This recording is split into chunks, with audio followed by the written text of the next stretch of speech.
Hi అండి. Welcome back to సత్యజన్ను. ఈరోజు వీడియోలో పుదీనా చట్నీని చూపించబోతున్నాను. టిఫిన్స్‌లోకి ఎప్పుడూ ఆ పల్లి చట్నీ కాకుండా ఇలా పుదీనా చట్నీ కూడా చాలా టేస్టీగా ఉంటుంది. రైస్‌లోకి కూడా బావుంటుంది. దానికోసం స్టవ్ పైన పాన్ పెట్టుకొని 1 టేబుల్ స్పూన్ పచ్చిశనగపప్పు, 1 టేబుల్ స్పూన్ మినపప్పు, 1 టేబుల్ స్పూన్ ధనియాలు, హాఫ్ టేబుల్ స్పూన్ జీరా ఇవన్నీ యేసుకొని కొంచెం గోల్డెన్ బ్రౌన్ వచ్చే వరకు ఫ్రై చేసుకోవాలి. చివర్లో 1 టేబుల్ స్పూన్ నువ్వులు యాడ్ చేసుకోవాలి. నువ్వులు లేకపోతే గనక పల్లీలు యాడ్ చేసుకోవచ్చు. జస్ట్ కొంచెం సేపు ఫ్రై చేస్తే సరిపోతుంది. నువ్వులు చిటపట అన్నప్పుడు అవన్నీ ఒక బౌల్‌లోకి సెపరేట్ చేసుకోవాలి.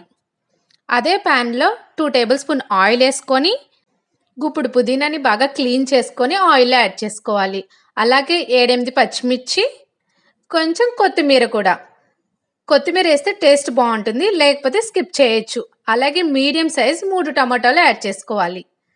టమాటో సాఫ్ట్ అయ్యే వరకు మగ్గించుకోవాలి. మూత పెట్టేస్తే త్వరగా మగ్గుతుంది. ఒకసారి అంతా మిక్స్ చేసేసుకొని మూత కవర్ చేసేసుకోవాలి. మగ్గేలోపు మనం డ్రై ఇంగ్రీడియెంట్స్ పెట్టుకున్నాం కదా! అవి చల్లారిపోయి ఉంటాయి. అవి గ్రైండ్ చేసుకొని పౌడర్‌లా చేసి పక్కన పెట్టుకోవాలి. 5 మినిట్స్ తర్వాత ఒకసారి మళ్ళీ చెక్ చేసుకొని అంతా మిక్స్ చేసుకోవాలి. టమాటోస్ సాఫ్ట్ అయినో లేదో చెక్ చేసుకొని, ఆ వాటర్ అంతా ఎగిరిపోయిన తర్వాత స్టవ్ ఆఫ్ చేసుకొని చల్లారపెట్టుకోవాలి. చల్లారిన తర్వాత మనం పౌడర్ చేసుకున్న మిక్సీ జార్‌లోనే ఇదంతా వేసేసుకొని 1 టేబుల్ స్పూన్ సాల్ట్, 3, 4 వెల్లుల్లిపాయలు అండ్ కొంచెం చింతపండు 2 రెబ్బలు సరిపోతుంది. చల్లారిన తర్వాతే చట్నీ చేసుకుంటే దాని టేస్ట్ కూడా చాలా బావుంటుంది. ఇప్పుడు మూత కవర్ చేసుకొని మనం బ్లెండ్ చేసేసుకోవాలి. మెత్తగా కాకుండా కోర్స్‌గా బ్లెండ్ చేసుకోవాలి.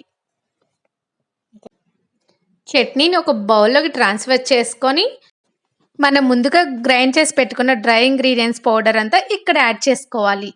ఈ పౌడర్ మొత్తం ఆ చట్నీలోకి మిక్స్ అయ్యేలాగా మంచిగా కలుపుకోవాలి. లాస్ట్‌లో కొంచెం తాలింపు అనేది యాడ్ చేసుకుంటే ఇంకా బావుంటుంది టేస్టీగా.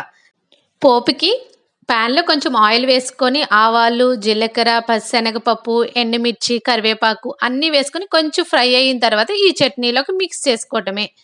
మొత్తం ఒకసారి మిక్స్ చేసుకున్న తర్వాత టేస్టీ పుదీనా చట్నీ రెడీ అయిపోతుంది.